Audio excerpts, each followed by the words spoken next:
orët e fundit për të thënë, jo Berishës, Ramës, Metës dhe Bashës.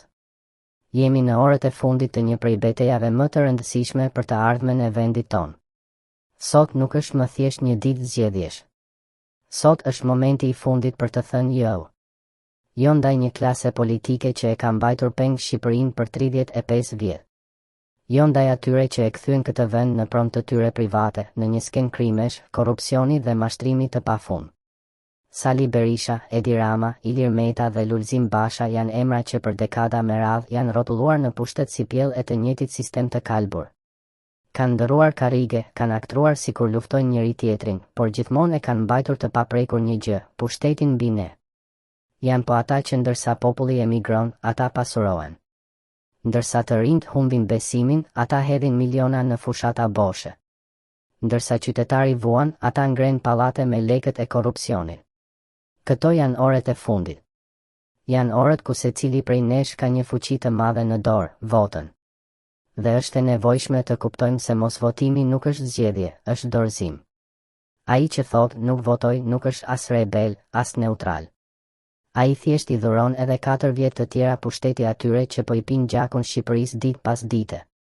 Mosvotimi është një akt ignorance në një kohë kur vendi ka nevojë për ndërgjegjësim, për kuraj, për ndryshim. E ti nuk je ignorant. Ti je qytetar.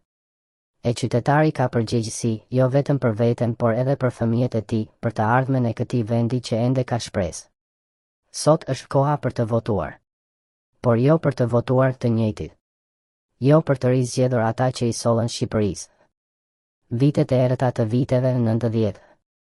Piramidat dhe shkatërimin total të shtetit në 97. Gërdecin me 26 të vdekur dhe asnjë të dënuar të vërtet. 21 janarin me 4 të vrarë dhe drejtësi të varrosur. Koncesionet kriminale që zhvatën çdo sektor të ekonomisë. Sistemin arsimor të shembur, spitalet e korruptuara. Dhe mira shqiptar të detyruar të largohen çdo vit. Ndryshimi nuk vjen vetëm nga një parti e re. Ndryshimi fillon nga refuzimi yt për të qenë më një viktim pasive e këtij sistemi. Nga zëri yt, nga vota jote. Ndryshimi fillon nga vendimi yt për të mos pranuar më të keqen më të vogël. Sepse e keqja nuk është më e vogël, është thjesht më e vjetër dhe më e organizuar. Ndaj mos prit shpëtimtar, mos prit që ndokush tjetër ta bëjë ndryshimin për ty, shko dhe voto. Thuaj jo Berishës, jo Ramës, jo Metës, jo Bashës dhe gjithë atij rjeti që i ka mbajtur shqiptarët në mjerim. Sot ke shansin të thuash. Mjaft më.